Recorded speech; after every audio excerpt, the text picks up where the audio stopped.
Hello, I'm Rick Torbett, and welcome to Positionless Basketball, the Read and React Offense. If you're coaching a team that anyone might categorize as a youth team, then you're in the right place.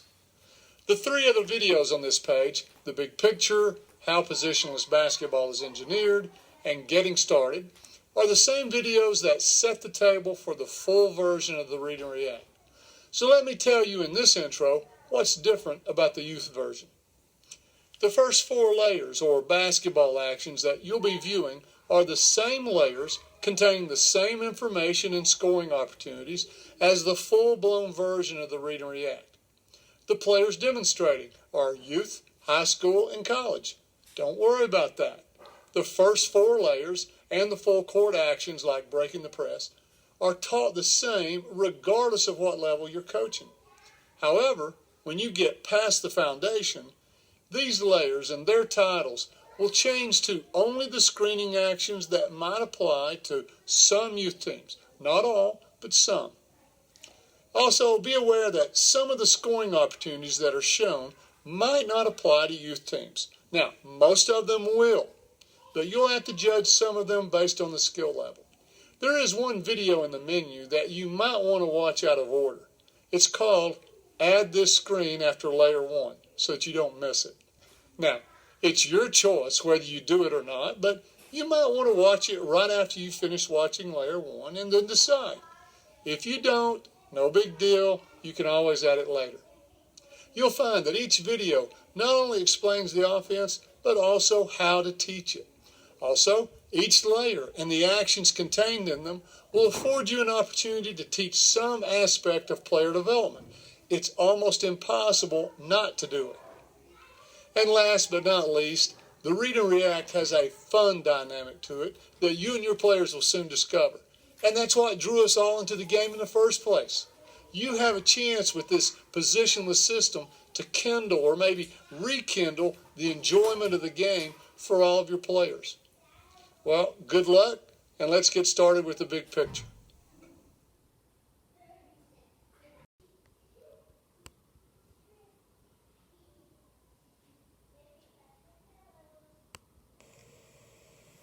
This is not another offense.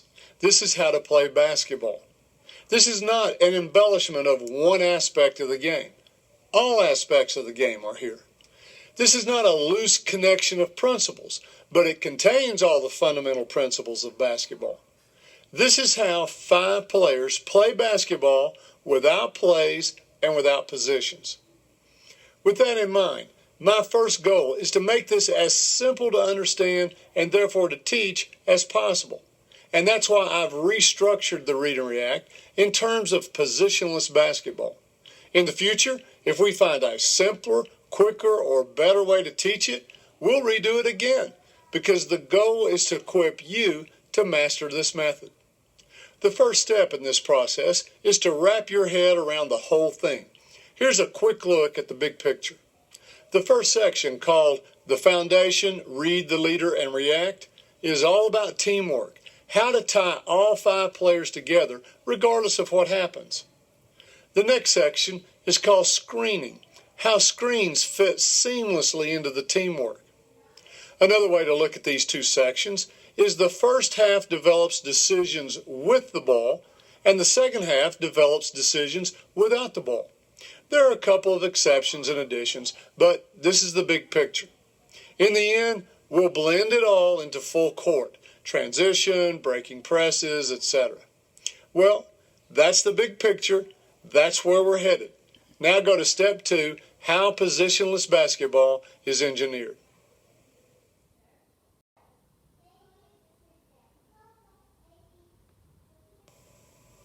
Welcome to Positionless Basketball, the Read and React Offense.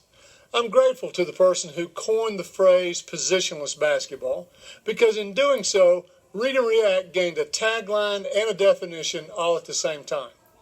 When I first created Read and React, there was no concept of positionless basketball, which made it difficult to introduce. Now, we have a starting point. The first thing that players will ask is, if I'm not playing a certain position like point guard or power forward, then where do I play? This is why we start with spots. We begin with 5 perimeter spots. Sometimes there are 6. We use 6, but we'll get to that later. There are 6 interior or post spots. Now, all players learn how to play on all of the spots. All possible basketball actions start with players on 5 of these spots, and each action ends with the players on one of these spots. Let me say it another way. Everything that can be done in basketball starts on a spot and ends on a spot. If we don't have to worry about which player is on which spot, the flow of action can be continued in any order and in any formation. That means you can't be scouted because decisions can't be predicted. Being positionless with the freedom and ability to play from any spot is the key to the read and react. Set plays keep the players together as a 5-player unit, but set plays are predictable and don't allow the offense to simply take what the defense gives. The coach is the decision maker, and the players simply execute. Think about this. The leader and decision maker is on the bench, and it's hard to take what the defense gives and make your adjustments on the fly from the bench. On the other end of the scale, motion offense is not predictable. It can take what the defense gives, but it's hard to keep all 5 players on the same page for the entire possession, the way you do in a set play. That's because in a motion offense, all 5 players are decision makers, and you can't have 5 leaders at the same time. Just think about how this happens naturally in basketball. Someone usually leads while the other follows, regardless of what the action is. Let's take a ball screen, for example. The 4 players without the ball, even the screener involved in the pick and roll, must wait and see what the ball handler does. The ball handler is the leader. The others follow. This problem of decision maker versus reactor, or leader versus follower, must be solved in order for positionless basketball to be practical. Here's how the read and react makes positionless basketball work for everyone involved, and that includes the coach, perhaps especially for the coach. The coach must be able to answer questions and be able to edit and adjust the practice plan or the game plan. There are 2 aspects of the read and react that both players and coaches must understand. Here's the first one. The ball handler is the primary decision maker. He or she can do whatever they want with the ball. The other 4 players cannot make decisions. They must stay on their spots and wait for the ball handler to make his or her decision. When the decision is made, those without the ball react only one way, the way we've drilled it, the way the system demands it. These are rules, not principles. I'll give you an example. If the ball handler, our decision maker, our leader, decides to drive right, then all players on the perimeter must move one spot to their right. Now, it doesn't matter where you are on the perimeter. This is positionless basketball. If the ball drives right, you have to move one spot to your right. You can't decide, well, I think I'll go behind the ball, or I'll cut to the basket, or I'll stand still. You don't have the ball. You're not the decision maker. So, one leader with the ball and 4 followers. That solves our coordination and accountability problems at the same time. Now, if you pass the ball, you give up your ability to make a decision, and you incur our first rule, and that is, if you pass, you must cut to the basket. Again, this is a rule, not a principle. You're not allowed to make a decision like, well, I'll pass and go screen away, or I'll pass and go screen on the ball, or I'll pass and just stand still. You must cut to the basket. But there's a reason for this rule. It leads us to the second aspect that makes this positionless system work. All of those possible decisions that were taken away at the point of the pass are given back to this player, this cutter, whenever they enter the lane. In other words, the lane is the decision box for players without the ball. When you're cutting through the lane or you're posting in the lane, you can make an independent decision. You can post up, you can screen for a teammate, stuff like that. Now, there's more to it than this. There are exceptions here and there, and we'll cover them when we get to them. For right now, I want you to have an understanding of the big picture, how this system is put together. So remember, the spots are where we start and end each action.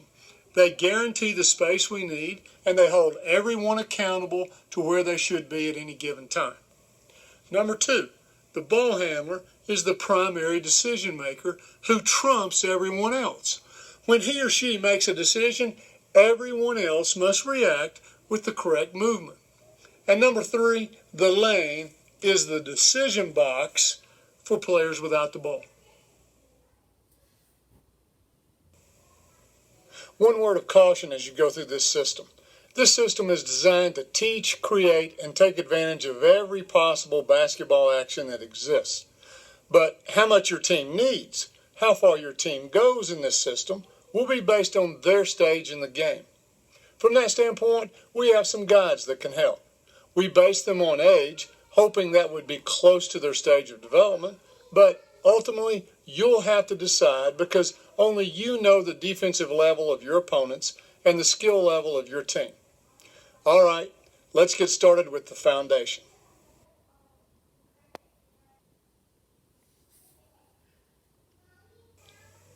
This system begins by training those without the ball how to react to the most common decisions made by the ball handler.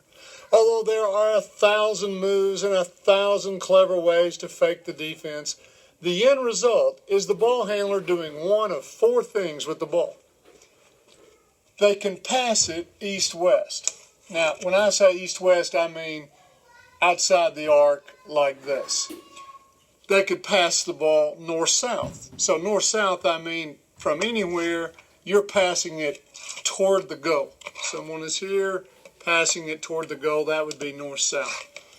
You could dribble the ball east-west, so along the arc, and you could drive the ball, dribble the ball north-south, which is toward the goal, regardless of where you are.